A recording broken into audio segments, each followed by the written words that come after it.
Good morning प्यारे बच्चों, हार्दिक स्वागत है आपका हमारे यूट्यूब चैनल स्टडी क्लास में। तो बच्चों, आज का टॉपिक आप सभी के लिए बहुत ही वेरी मोस्ट इम्पोर्टेंट होने वाला है।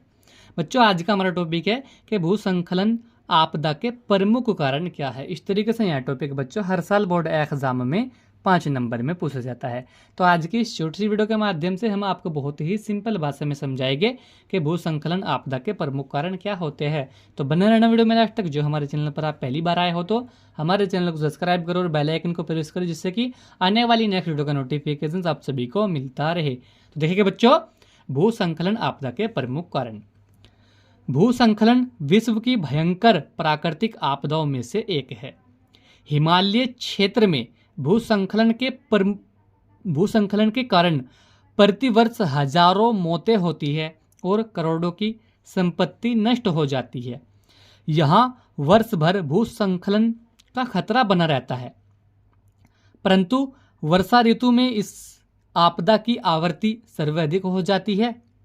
भूस्खलन के मलबे से गांव और शहर उखड़ जाते हैं, सड़कें और बांध टूट जाते हैं तथा विस्तृत क्षेत्र में पर्यावरणीय व्यवधान उत्पन्न हो जाता है। अतः भौगोलिक दृष्टि से भूस्खलन मानव एवं अन्य जीव जगत के लिए अत्यधिक विनाशकारी प्राकृतिक आपदा है। तो बच्चों, भूस्खलन विश्व की भयंकर प्राकृतिक आपदाओं में से एक है, क्योंकि हिमालय पर्वत यानी कि हिमालय क्षेत्र में भूस्खलन के कारण प्रतिवर्ष इनके प्रति एक वर्ष हजारों मौतें होती है, यानी कि हजारों की तादाद में व्यक्ति मरते हैं भूस्खलन के कारण। ठीक है बच्चों, और करोड़ों की संपत्तियां नष्ट हो जाती है भूस्खलन से।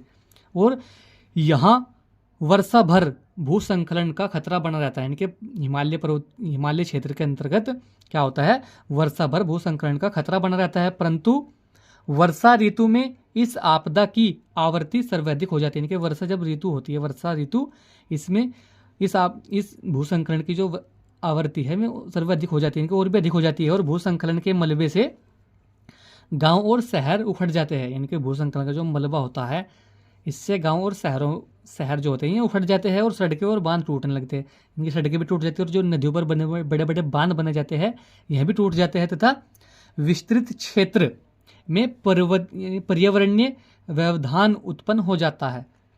अतः भौगोलिक दृष्टि से भूस्खलन मानव एवं अन्य जैव जगत के लिए अत्यधिक विनाशकारी प्राकृतिक आपदा है। क्या? भूस्खलन। ठीक है बच्चों, इसके साथ में इसका दूसरा कारण देखेंगे, भारी वर्षा या हिमपात। हिमपात के दौरान तेज पर्वतीय ढलानों पर चट्टानों का बहुत बड़ा भाग जल तत्व की अधिकता एवं आधार के कटाव के कारण अपनी गुरुत्वीय स्थिति से असंतुलित होकर अचानक तेजी के साथ विखंडित होकर गिर जाता है। क्योंकि जलभार के कारण चट्टानें स्थिर नहीं रह पाती, अतः चट्टानों पर दबाव की वृद्धि भूस्खलन का मुख्य कारण बन जाती है। यानी कि जब भारी वर्षा होती है हिमत के दौरान, यानी कि हिमपात होता है, उसके दौरान जो पर्वतीय ढलानों पर चट्टानों का बहुत बड़ा भाग होते हैं वह जल के तत्वों की अधिकता एवं आधार के कटाव के कारण अपनी गुरुत्वीय स्थिति में असंतुलित होकर अचानक तेज गति के साथ विखंडित होकर गिर जाते हैं। तो बच्चों, आपने देखा भी होगा, जो बड़े बड़े पहाड़ होते हैं, जब पहाड़ी इलाकों में बहुत अधिक वर्षा होती है तो क्या होता है, बड़े बड़े पहाड़ भी गिरने लगते हैं, सिसकने लगते हैं। ठीक है, तो यही कारण होता है भूस्खलन का। इनकी जब भारी वर्षा होती है तो इनकी जो गुरुत्वीय स्थिति है में असंतुलित होकर अचानक तेज गति से विखंडित हो जाती है और ये पहाड़ गिरने लगते हैं। ठीक है, क्योंकि जल के जो भार होता है यह चट्टानों को स्थिर नहीं रख पाती। ठीक है, अतः चट्टानों पर दबाव की वृद्धि भूस्खलन का मुख्य कारण बन जाती है। ठीक है, यानी कि जल के बाहर से चट्टानों पर दबाव बनता है और भूस्खलन का प्रमुख कारण बन जाती है। ठीक है, इससे क्या होगा, बड़े बड़े पहाड़ टूटने लगते हैं। इसके साथ में इसका दूसरा कारण देखिए, और भूस्खलन भूकंप या अचानक सैलों के सिसकने के कारण होते हैं। यानी कि जो भूस्खलन होते हैं यह तो भूकंप आए जब होते हैं, या अचानक जो सैल होते हैं उनके सिसकने, यानी कि वे सैल थोड़े बहुत इधर उधर सिसक जाते हैं, तो उनके कारण भी क्या आता है, भूस्खलन आ जाते हैं। ठीक है बच्चों, इसके साथ में इसका तीसरा कारण देखेंगे, खुदाई या नदी अपरदन के परिमाण स्वरूप ढाल के आधार की ओर चट्टानें कमजोर होने से भी भूस्खलन तेज हो जाता है।